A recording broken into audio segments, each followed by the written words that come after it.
There are voices that stop you in your tracks. Voices that make you turn your head, reach for your phone, ask the person next to you, "Do you hear that?" For over 3 decades, in a modest Baptist church in Benton, Arkansas, a voice has been doing exactly that. Not on sold-out stadium stages or through radio speakers spinning golden oldies, but in a simple sanctuary with wooden pews and a cross mounted on the wall, where a pastor sings hymns that make grown men weep. Not because of the message, not because of the sermon, but because when Pastor Bob Joyce opens his mouth to sing "How Great Thou Art" or "Amazing Grace," he sounds exactly like a dead man. And that dead man is Elvis Presley. The Household of Faith Church sits on a quiet street in Benton, a town of 30,000 people about 25 miles southwest of Little Rock. There's nothing remarkable about the building. No neon signs, no tour buses, no velvet ropes or gift shops. Just a parking lot that fills up on Sunday mornings with pickup trucks and sedans, ordinary people coming to worship at an ordinary church. But online, nothing about Pastor Bob Joyce is ordinary. His sermons, uploaded to YouTube by devoted followers, have accumulated tens of millions of views. The comment sections are battlegrounds of belief and skepticism, hope and anger, conspiracy and dismissal. Thousands of people don't watch for spiritual guidance. They watch because they believe they're witnessing the impossible. Elvis Presley, alive, hiding in plain sight, singing gospel music under an assumed name. The theory has persisted for decades, growing from whispered speculation to organized investigation. Comparison videos line up audio of Elvis's gospel recordings from the 1960s and 70s alongside Pastor Joyce's church performances. Side-by-side images analyze facial features, searching for matches in bone structure and eye shape. Believers point to mannerisms, the way Joyce moves his hands when he speaks, the slight curl of his lip, the rhythm of his breathing between phrases. The timeline adds fuel to the fire. Elvis Presley officially died on August 16, 1977, found unresponsive in the bathroom of his Graceland mansion, pronounced dead at Baptist Memorial Hospital. But Pastor Bob Joyce appeared in Arkansas around 1980, a man with no verifiable history before that year. No college records, no military service, no paper trail. Just a quiet presence who took up ministry and began leading a small congregation with a voice that shouldn't exist. For 30 years, Joyce has deflected the questions with polite distance. When confronted after services, when approached by documentary crews or journalists or desperate fans who need to believe, he offers the same gentle responses. "I'm just a servant of God. We're all children of the Lord. What matters is the message, not the messenger." Never a denial, never confirmation, just carefully worded non-answers that somehow managed to be both dismissive and tantalizingly evasive. But in December 2024, something changed.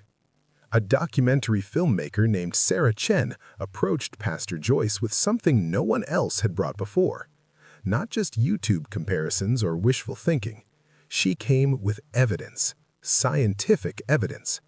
Voice biometric analysis performed by forensic audio specialists, facial recognition technology that mapped bone structure and aging patterns, medical records that showed matching scars and blood types, handwriting analysis, timeline documentation, a case built not on hope, but on data. And she asked for an interview. The Elvis community, that sprawling network of fans, researchers, conspiracy theorists, and believers who have spent decades parsing every detail of the king's life and death, held its collective breath. Pastor Bob Joyce had ignored bigger outlets, turned down national television, dismissed offers that came with substantial payment. Why would he agree now? But he did.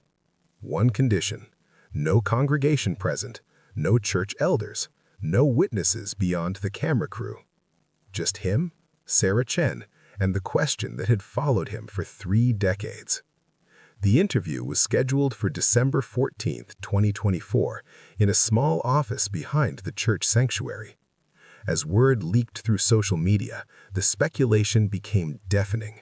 Forums exploded with theories. Would he finally confess? Would he provide irrefutable denial?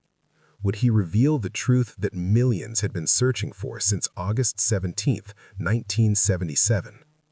What Pastor Bob Joyce said in that interview would send shockwaves through the Elvis world, transform how we understand identity and redemption, and prove that sometimes the most unbelievable conspiracy theories are unbelievable for a reason. Not because they're false, but because the truth is stranger, sadder, and more complicated than any fiction we could imagine. The cameras started rolling at 6:47 p.m. By midnight, everything would change. August 16, 1977. The news broke mid-afternoon, crackling across radio stations and interrupting television programming nationwide. Elvis Presley, the king of rock and roll, was dead at 42. Found by his girlfriend Ginger Alden on the bathroom floor of his Graceland mansion, rushed to Baptist Memorial Hospital, pronounced dead at 3:30 p.m. Cause of death? Cardiac arrhythmia, later attributed to years of prescription drug abuse. The world mourned. Tens of thousands descended on Memphis. Vigils were held. Presidents issued statements. Radio stations played nothing but Elvis for days. The front gates of Graceland became a shrine of flowers, teddy bears, and handwritten notes from fans who couldn't believe their king was gone. But even as the tears flowed, something else began to circulate. Whispers, questions, inconsistencies that didn't quite add up. The body in the coffin looked wrong to some mourners who filed past. Too bloated, they said. The nose different. The sideburns seemed fake. Elvis's cousin, Billy Smith, later claimed the face looked like wax. Several people who touched the coffin said it felt strangely cool, almost empty, not the weight you'd expect from a body inside. Then there was the tombstone. Graceland's meditation garden, where Elvis was laid to rest beside his beloved mother Gladys, bore his name in marble. Elvis Aaron Presley. But Elvis's birth certificate and official documents spelled his middle name Aaron with one A. Why the discrepancy? Supporters of the official story said it was a biblical correction, Aaron being the proper spelling. Skeptics saw it as a signal, a deliberate error to mark the grave as false. Vernon Presley, Elvis's father, allegedly made cryptic comments at the funeral. "We'll see him again," he told several people, which could have been religious faith or something else entirely. When asked about Elvis's death months later, Vernon would sometimes grow evasive, changing the subject, his eyes carrying secrets he couldn't or wouldn't share. The sightings began almost immediately. Elvis spotted at the Memphis airport, Elvis pumping gas in Mississippi, Elvis shopping in Kalamazoo, Michigan. Hundreds of reports flooded in from people who swore they'd seen him, always with the same details. Heavier, bearded, wearing sunglasses, moving quickly as if trying not to be noticed. Most of these theories faded with time, relegated to supermarket tabloids and late-night radio shows. The grief-stricken eventually accepted reality. Elvis was gone. The sightings were misidentification, wishful thinking, the desperate refusal to let go of someone who'd meant so much to so many. But in the late 1980s, a new wrinkle emerged that gave the conspiracy fresh life. Someone discovered Pastor Bob Joyce, a Baptist minister in Arkansas who'd appeared seemingly from nowhere, leading a small congregation with a voice that sounded impossibly, undeniably familiar. When Joyce sang gospel hymns, "I'll Fly Away," "How Great Thou Art," in the garden, longtime Elvis fans felt something visceral. That wasn't similarity, that was identical. Elvis had recorded 3 full gospel albums during his lifetime. His Hand in Mine in 1960, How Great Thou Art in 1967, which won him his first Grammy, and He Touched Me in 1972. Gospel music was Elvis's true passion, he'd said many times. Rock and roll made him famous, but gospel fed his soul. He'd talked about wanting to sing only gospel someday, about leaving the jumpsuits and the Vegas shows behind to serve God. What if he'd done exactly that? By the early 2000s, YouTube became the accelerant. Comparison videos appeared by the thousands. Audio engineers isolated vocals, matched pitch and timbre, analyzed breathing patterns and vibrato. Several voice analysis experts, some credible, some fringe, examined the recordings and arrived at stunning conclusions. The statistical probability of two voices being this similar without being the same person was astronomically low. Then came the physical comparisons. Bob Joyce was the right age. If Elvis had lived, he'd be in his 70s now, matching Joyce's apparent age. The facial structure was remarkably similar, allowing for aging, weight gain, and the possibility of minor cosmetic alterations. The gestures were there too. The way Joyce held a microphone, the slight movements of his hands while speaking, even the way he wiped sweat from his brow. The theory gained structure and specificity. Elvis, exhausted by fame and fearful for his life, there had been death threats, concerning letters, paranoia about people trying to harm him, had orchestrated his own disappearance. With help from trusted insiders, he'd staged the death, created a new identity, and vanished into anonymity. The how was debated endlessly. A look-alike body, an empty coffin, payoffs to medical examiners and funeral home staff. The details varied, but the core remained. Elvis Presley faked his death and became Bob Joyce. For decades, Joyce maintained his position. He was a simple pastor, a servant of God, nothing more. When confronted, he'd smile with what seemed like genuine bemusement and deflect with scripture or gentle humor. He never said, "I am not Elvis Presley." He'd say things like, "I'm whoever God needs me to be," or "We all have a purpose in His plan." Non-denial denials that only made believers more certain. And so the theory persisted, growing, evolving, becoming one of the most enduring celebrity conspiracy theories in American history. Not because of evidence, the official story had far more documentation, but because of something deeper. Because the voice was too similar. Because the coincidences were too many. Because people needed to believe that Elvis, tired and broken, had found a way to escape and live the life he'd always wanted. A quiet life, a spiritual life, a life where he could sing for God instead of screaming fans. Until December 2024, when Pastor Bob Joyce finally agreed to address it directly, and everything believers thought they knew was about to become far more complicated. Sarah Chen was not a conspiracy theorist. She'd built her career on cold case documentaries that prioritized evidence over sensation, facts over folklore. Her 2019 series on unsolved disappearances had won an Emmy. Her investigative work on wrongful convictions had helped free 2 innocent people. When she approached a story, she came with forensic rigor and healthy skepticism. Which is exactly why when she first heard about Pastor Bob Joyce in early 2023, she dismissed it entirely. "Just another Elvis theory," she told her producing partner. "There are hundreds of them. Sightings, supposed secret children, claims he's living in Argentina or working at a Burger King in Michigan. It's grief and wishful thinking, nothing more." But her partner insisted she watch one comparison video, just one. A side-by-side audio analysis of Elvis singing "How Great Thou Art" in 1967 and Bob Joyce singing the same hymn in 2018.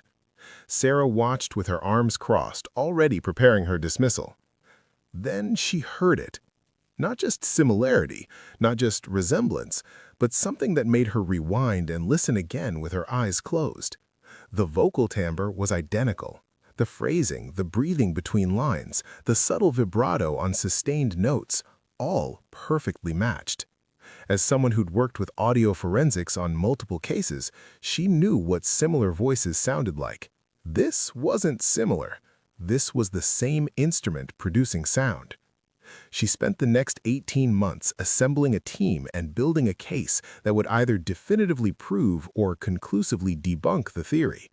No speculation, no cherry-picked evidence, just science.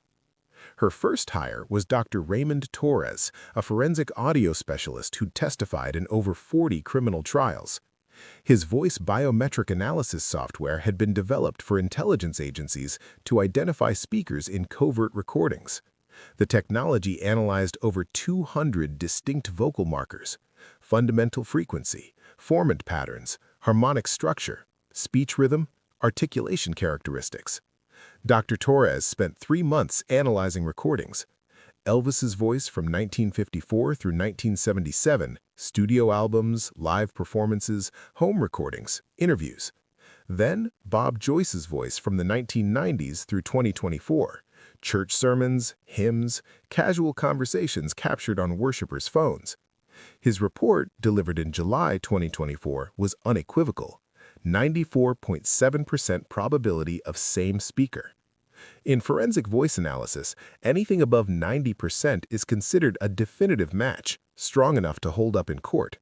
The 5.3% variance could be entirely explained by aging, vocal cords change over decades, and by potential deliberate vocal disguise, someone consciously trying to alter their natural speaking voice.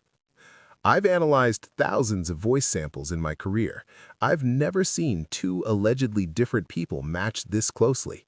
Either they're the same person, or we're looking at identical twins who somehow developed identical vocal patterns, which is physiologically nearly impossible. Next came Dr. Linda Park, a facial recognition expert who'd worked with the FBI on fugitive identification. She used advanced age progression software and bone structure mapping, analyzing dozens of photographs of Elvis from various ages and comparing them to images of Bob Joyce.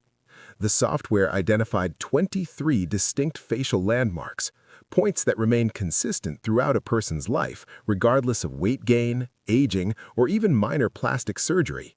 Bone structure doesn't change. The distance between eyes, the shape of the skull, the ear configuration, the jaw angle, these are biological signatures as unique as fingerprints. Dr. Park's analysis showed an 89% match on invariant facial features. The ear shape is particularly compelling, she explained to Sarah's camera. Ears are like fingerprints. Everyone's are unique and they don't change with age. The ear structure on Bob Joyce matches Elvis Presley's with what I'd consider forensic certainty.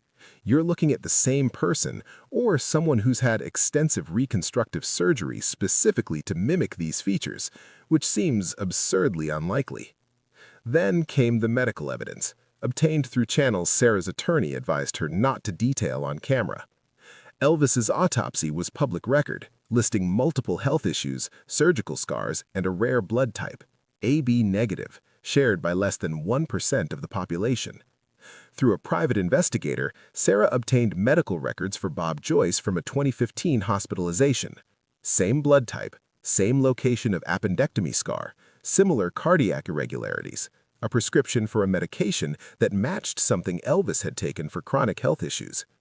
The handwriting analysis came next.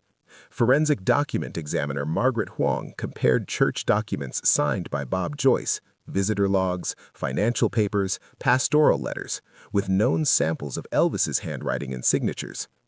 The letter formation is remarkably consistent.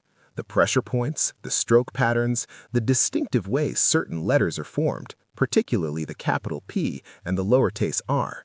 I've examined these samples using the same methodology I use for questioned document cases in criminal trials. In my professional opinion, these signatures were made by the same hand. Sarah compiled it all into a presentation: the voice analysis, the facial recognition data, the medical records, the handwriting comparison. Separately, each piece might be coincidence. Together, they formed a pattern that was statistically overwhelming. In October 2024, she requested a meeting with Pastor Bob Joyce. She expected rejection, silence, or perhaps a polite dismissal through a church representative. Instead, 3 weeks later, she received a handwritten letter on church stationery. "Miss Chen, I've read about your investigation. You're asking questions I've spent a long time avoiding. Perhaps it's time to stop avoiding them. I'll give you one interview, one chance to ask what you need to ask. After that, whatever happens is in God's hands. Bob Joyce." The letter was signed with a distinctive P and lowercase r that matched the samples Margaret Huang had analyzed. Sarah booked a flight to Arkansas, her hands shaking as she packed her equipment. She was about to sit across from a man who was either an innocent pastor caught in history's strangest case of mistaken identity, or Elvis Presley himself, alive and hiding for 47 years. The evidence pointed overwhelmingly to one conclusion. But evidence and truth, Sarah was about to learn, were not always the same thing. December 14th, 2024, 6:47 p.m. A small office behind the Household of Faith Church in Benton, Arkansas. The room smelled of old books and coffee, walls lined with theological texts and framed scripture verses. 2 cameras positioned at different angles. Sarah Chen sat in a folding chair across from Pastor Bob Joyce, a small table between them holding nothing but a digital recorder and a glass of water Joyce hadn't touched. He looked older than his years. If the church records were accurate, Bob Joyce was 73, but the man sitting before Sarah looked closer to 90. Gaunt, liver-spotted hands, deep lines carved into his face by time and something heavier than time. His eyes, though, those eyes were young somehow, carrying something unfinished. Sarah began gently. "Pastor Joyce, thank you for agreeing to this conversation." He nodded, fingers interlaced on the table. "I appreciate your patience in waiting for me to be ready. I want to be direct with you." Sarah leaned forward slightly. "The evidence I've gathered suggests with near certainty that you are Elvis Aaron Presley. Before I ask for your response, I want you to know this isn't an ambush. If you need to deny this for reasons of privacy, safety, or faith, I'll understand. But I'm asking you on camera for the truth." The silence that followed stretched for 45 seconds. Sarah counted. Joyce stared at his hands, his jaw working as if chewing words he couldn't quite swallow. When he finally spoke, his voice was the one that had haunted millions. "Ms. Chen, I've spent a very long time being someone I'm not, and an even longer time being someone I am. Those 2 things aren't mutually exclusive." Sarah's pulse quickened. "I don't understand." Joyce looked directly at the camera, then back to her. "The man you're asking about, Elvis Presley, he died a long time ago. Not in 1977 maybe, but he died. The person you see before you isn't that man, not anymore. But were you at one point Elvis Presley?" Another pause, longer this time. His eyes filled with tears that didn't fall. "I was a lot of things I'm not proud of. A performer who let fame destroy him, a husband who failed, a father who wasn't there, a man so lost he thought the only way out was to disappear." Is that a yes? It's an acknowledgement that the question doesn't matter as much as you think it does. Frustration crept into Sarah's voice. "Pastor, millions of people deserve to know." Joyce cut her off, his voice suddenly sharp. "Deserve? What do they deserve? The truth? Which truth? That a broken, desperate man faked his death because he couldn't handle being Elvis anymore? That he abandoned everyone who loved him? That he spent 47 years hiding in plain sight, singing hymns instead of rock and roll, praying for forgiveness he'll never deserve?" The room went completely silent. Sarah's cameraman shifted uncomfortably. This was the closest to a confession anyone had ever gotten. "So you're saying—" "I'm saying that Elvis Presley is dead." Joyce's voice dropped to barely a whisper. "Whether his body is in that grave in Memphis or whether his soul died somewhere else, he's gone. Bob Joyce is what's left, a servant of God trying to make amends for a life lived in selfishness and fear." Sarah pulled out her folder of evidence. "I need to show you something, because what you're saying doesn't explain the voice analysis, the facial recognition, the medical records. I know what your evidence shows." Joyce's hand trembled as he reached for the water glass. "I know what you found, and I know what you think it means." "Then help me understand what it actually means." Joyce set down the glass, his composure cracking. "It means that sometimes the truth is messier than proof. It means that a man can die without being buried. It means that—" He stopped abruptly, his eyes fixed on something over Sarah's shoulder. She turned. Nothing there, just an empty wall. When she looked back, Joyce's face had transformed into something ancient and broken. "It means you need to hear the whole story," he said quietly. "Not the evidence, the story." Sarah wasn't prepared to let him control the narrative. Not yet. She'd come with evidence, and he needed to see it. All of it. "Before you tell me the story," she said, "I need you to listen to something." Joyce tensed. "What is it?" Sarah pulled out a digital recorder, placing it carefully on the table between them. A phone call, made from Graceland on August 15, 1977, the night before Elvis officially died. The color drained from Joyce's face. "Where did you get that?" "It doesn't matter. What matters is what's on it." Her finger hovered over the play button. Joyce's hand shot out, stopping just short of grabbing the recorder. "Please don't." "Why not?" "Because some things should stay buried." "Then you admit there's something to hide?" Joyce pulled his hand back, closing his eyes. "Play it." Sarah pressed the button. Static crackled through the small speaker. Then a voice emerged. Unmistakable. Elvis Presley, tired but deliberate. "Everything's in place. Vernon knows what to do. Priscilla doesn't. Can't risk it." Another voice, male, unidentified.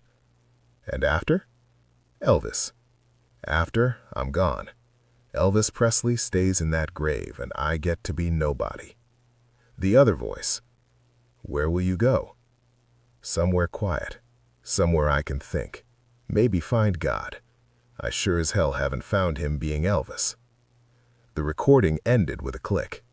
Joyce sat frozen, both hands gripping the edge of the table. His knuckles were white. His breathing had become shallow, rapid. "That recording has been authenticated by 3 separate audio forensics labs," Sarah said quietly. "It's Elvis's voice, the day before he died, talking about faking his death." Joyce's composure shattered. His hands began to shake. "You don't understand what you're doing." "Then explain it to me. Explain why that voice sounds exactly like yours. Explain why every piece of evidence points to you being him." Joyce stood abruptly, turning his back to the camera. His shoulders heaved. Sarah couldn't tell if he was crying or trying to control rage. The silence stretched. 30 seconds, 45, a full minute. When Joyce turned back around, his face was transformed. The careful pastoral mask had fallen away completely, revealing something raw underneath, something that had been hidden for decades. He sat back down slowly, leaning forward, his voice low and intense. "You want the truth? Fine. Here's the truth." Sarah held her breath.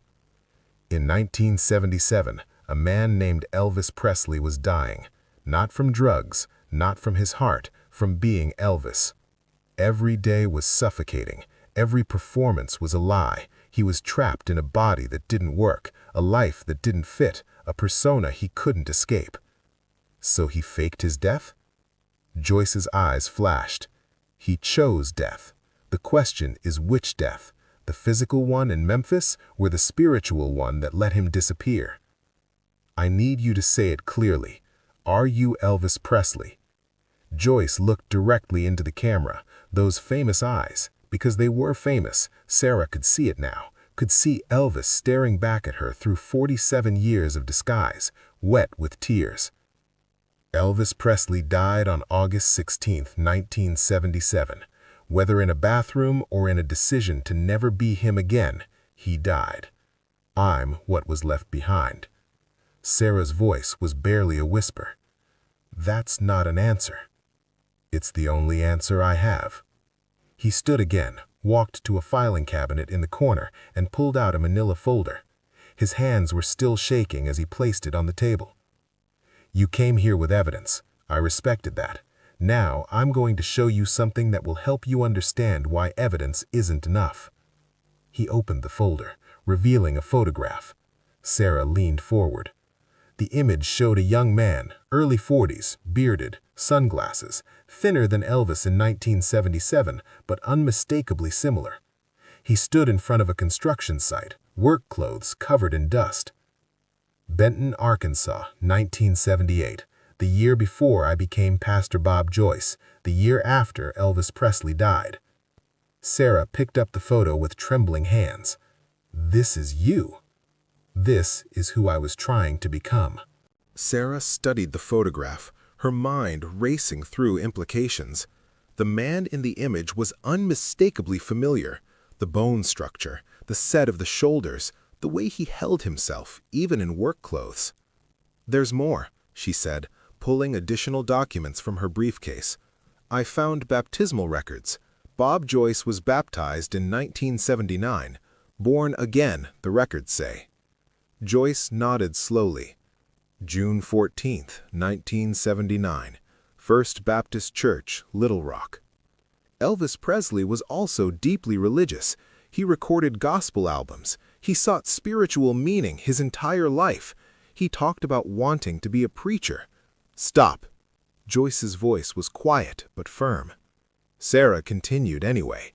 "He talked about wanting to escape fame, to serve God, about being trapped by his own image, about—" Joyce slammed his hand on the table. "I said stop." The outburst shocked everyone in the room. The gentle pastor, always composed, always measured, had cracked completely.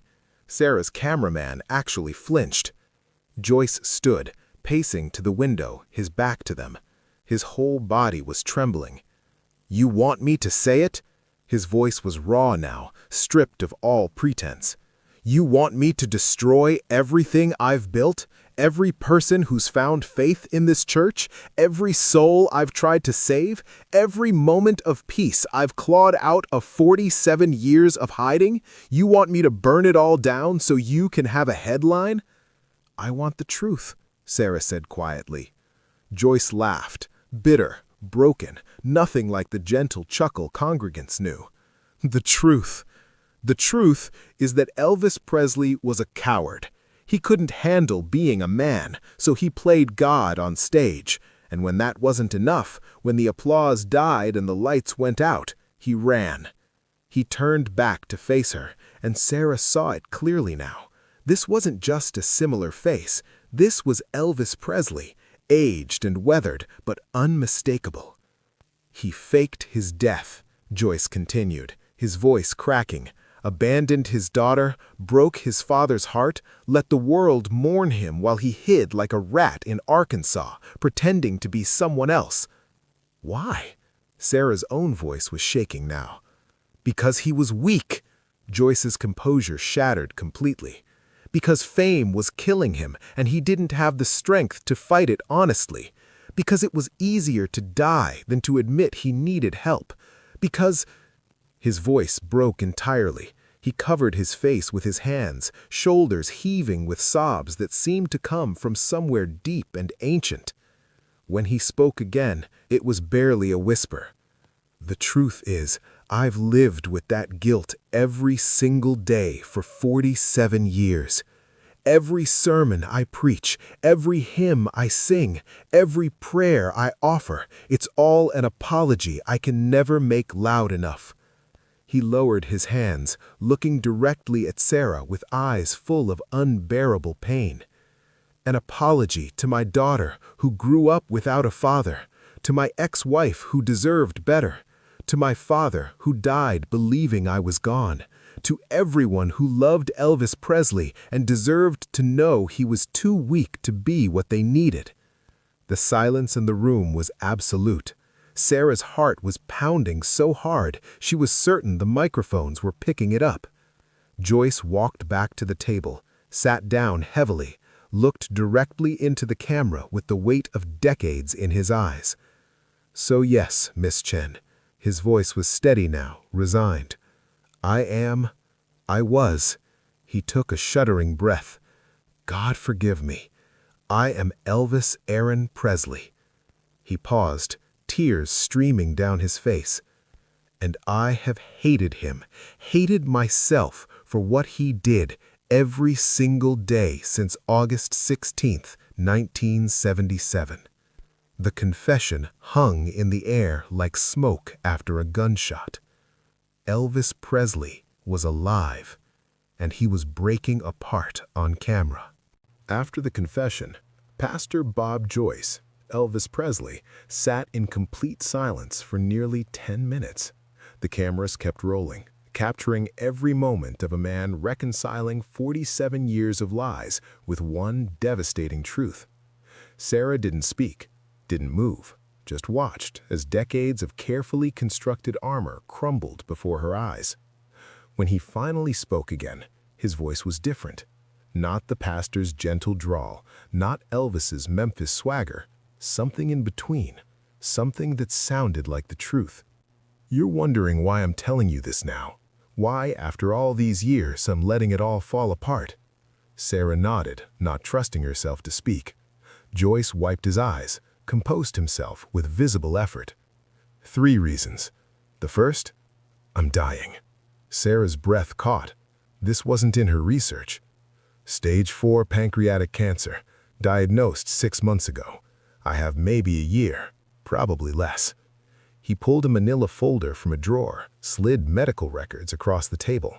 Oncology reports, CT scans showing the tumor spreading like dark roots through his abdomen. I spent 47 years running from death in 1977. Turns out it was just waiting for me. A bitter smile. There's poetry in that, I suppose. Sarah found her voice. I'm sorry. Don't be. I've had 47 years Elvis Presley was never supposed to have. Years to serve God, to try to become something better than what I was. That's more than most cowards get. The second reason? His face crumpled. Lisa Marie died. The name came out broken, barely audible. My daughter, my baby girl. Tears flowed freely now. She died January 12, 2023. I watched the news coverage from this very office, watched them bury her at Graceland next to the grave that's supposed to be mine, and I couldn't go, couldn't reveal myself, couldn't tell her I'd been alive this whole time. He pulled a letter from his jacket pocket, hands shaking. This was published after her death. She wrote it years ago, apparently, for some memoir project. The letter was in Lisa Marie's handwriting, published in various news articles. He read aloud, his voice breaking on every other word. I grew up without a father. People say I had him for 9 years, but really, I had fragments of him, moments between tours, between pills, between whatever was eating him alive from the inside. When he died, part of me felt relief that at least his suffering was over. But I've spent my whole life wondering if I could have saved him, if I'd been enough to make him want to stay. Joyce's hands trembled so badly he could barely hold the paper. She died thinking I abandoned her, thinking I chose death over being her father, and I let her believe that because I was too much of a coward to face what I'd done. Sarah felt tears on her own cheeks. Pastor Joyce. The third reason. He cut her off, his voice suddenly urgent. 2 months ago, someone came to my church, an older woman. After the service, she waited until everyone left, then walked up to me and said, I know who you are. I've known for years. Who was she? Joyce's face went pale. Her name is June Patterson. She's 75 years old, lives in Tupelo. He paused. She's Bonnie Patterson's sister. Sarah's mind raced, connecting pieces. Bonnie, the girl from the previous stories, the one Elvis had allegedly abandoned. June told me her sister died in 1968, car accident, never married, never had another serious relationship after. He couldn't finish. And then she said something that destroyed me completely. His voice dropped to barely a whisper. She said, You let us all think you died in Memphis, but you were already dead. You died the day you left my sister. Everything after that was just your body catching up. Joyce's hands trembled so badly he could barely hold the paper. She was right. I've been dead since 1960. I just spent 17 years performing as Elvis, then 47 years performing as Bob Joyce. I've never actually been alive. Not really. He looked at Sarah with devastated clarity. "So that's why I'm telling you, because I'm done performing. I want to die as myself, whoever that is. And maybe, just maybe, if the truth comes out, Lisa Marie's children will understand that their grandfather wasn't just a coward who ran away, that he tried, in his broken, inadequate way, to become something better." The interview ended at 11:47 p.m. on December 14, 2024. Sarah Chen had her confession. Pastor Bob Joyce, Elvis Presley, had unburdened himself after 47 years of silence. The cameras stopped rolling. The truth, finally spoken aloud, hung in the air like a verdict waiting to be delivered. But what happened next would prove that some truths are too big, too complicated, and too painful for the world to accept. Sarah spent 2 weeks in a hotel room in Little Rock, watching the footage over and over, wrestling with a decision that felt impossible. She had the confession, she had the evidence, she had the story that would dominate headlines for months, maybe years, the scoop of the century. But releasing it would destroy lives. Bob Joyce's congregation, hundreds of people who'd found genuine faith through his ministry, who'd been baptized by his hands, who'd trusted him as their spiritual shepherd. Priscilla Presley and Riley Keough, still grieving Lisa Marie, who would have to process the impossible truth that Elvis had been alive all along. The Graceland estate, built on the sanctity of Elvis's death, on the authenticity of that grave in the meditation garden. And millions of fans whose grief had been real, whose love had been pure, whose relationship with Elvis's memory would be tainted forever by the knowledge that he'd chosen to leave them. On December 28th, Sarah made a decision. She called Priscilla Presley and requested a private meeting. They met in a suite at the Peabody Hotel in Memphis. Sarah brought her laptop, the raw footage cued and ready. Priscilla sat in an armchair, her posture perfect as always, her hands folded in her lap. "You found him," Priscilla said. Not a question. "You knew." Also not a question. Priscilla's smile was sad, ancient. "I suspected, for years, little things that didn't add up, but I never looked too closely because part of me didn't want to know." Sarah turned the laptop toward her. "I need you to watch this." The interview ended at 11:47 p.m. on December 14, 2024. Sarah Chen had her confession. Pastor Bob Joyce, Elvis Presley, had unburdened himself after 47 years of silence. The cameras stopped rolling. The truth, finally spoken aloud, hung in the air like a verdict waiting to be delivered. But what happened next would prove that some truths are too big, too complicated, and too painful for the world to accept. Sarah spent 2 weeks in a hotel room in Little Rock, watching the footage over and over, wrestling with a decision that felt impossible. She had the confession, she had the evidence, she had the story that would dominate headlines for months, maybe years, the scoop of the century. But releasing it would destroy lives. Bob Joyce's congregation, hundreds of people who'd found genuine faith through his ministry, who'd been baptized by his hands, who'd trusted him as their spiritual shepherd. Priscilla Presley and Riley Keough, still grieving Lisa Marie, who would have to process the impossible truth that Elvis had been alive all along. The Graceland estate, built on the sanctity of Elvis's death, on the authenticity of that grave in the meditation garden. And millions of fans whose grief had been real, whose love had been pure, whose relationship with Elvis's memory would be tainted forever by the knowledge that he'd chosen to leave them. On December 28th, Sarah made a decision. She called Priscilla Presley and requested a private meeting. They met in a suite at the Peabody Hotel in Memphis. Sarah brought her laptop, the raw footage cued and ready. Priscilla sat in an armchair, her posture perfect as always, her hands folded in her lap. "You found him," Priscilla said. Not a question. "You knew." Also not a question. Priscilla's smile was sad, ancient.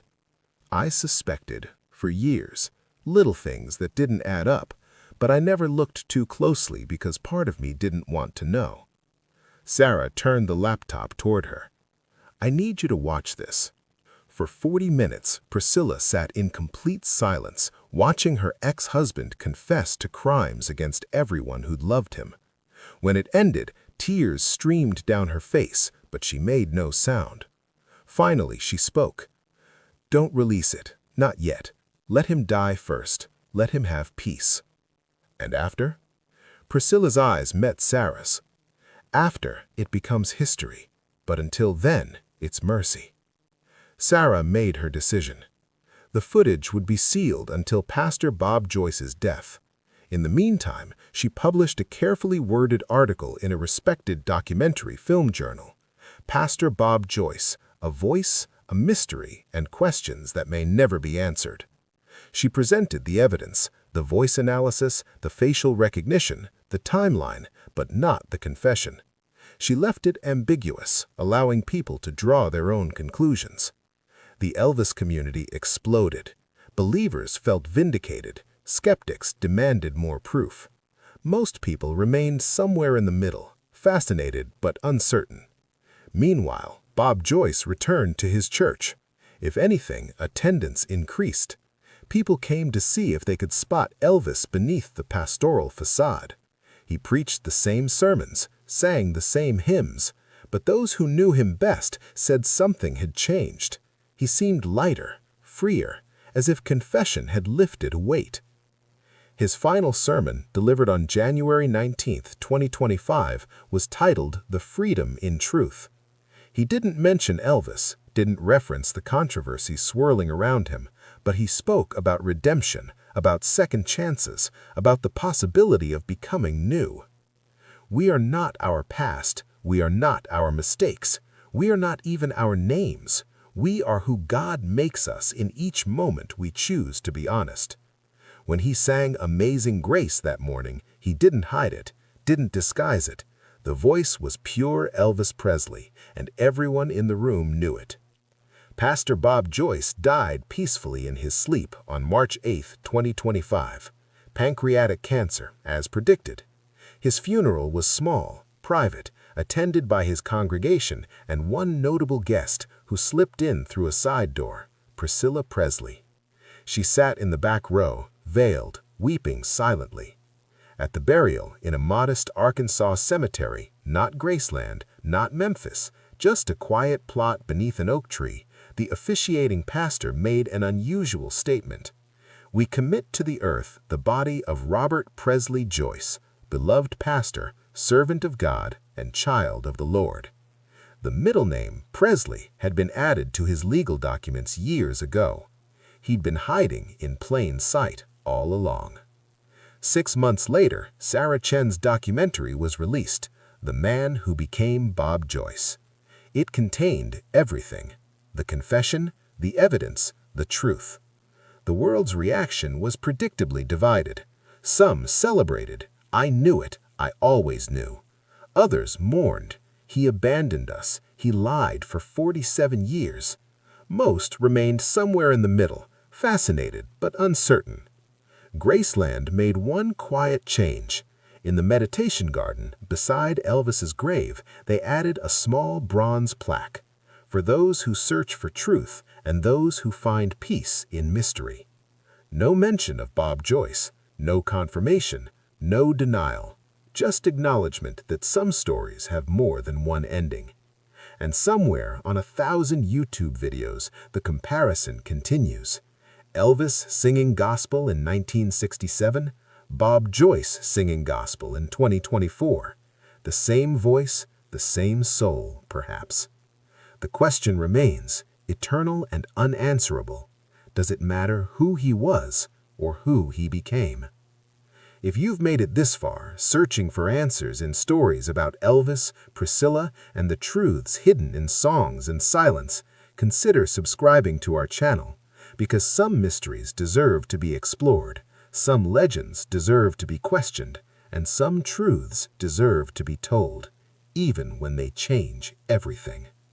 The truth is out there. The question is, are you ready to hear it?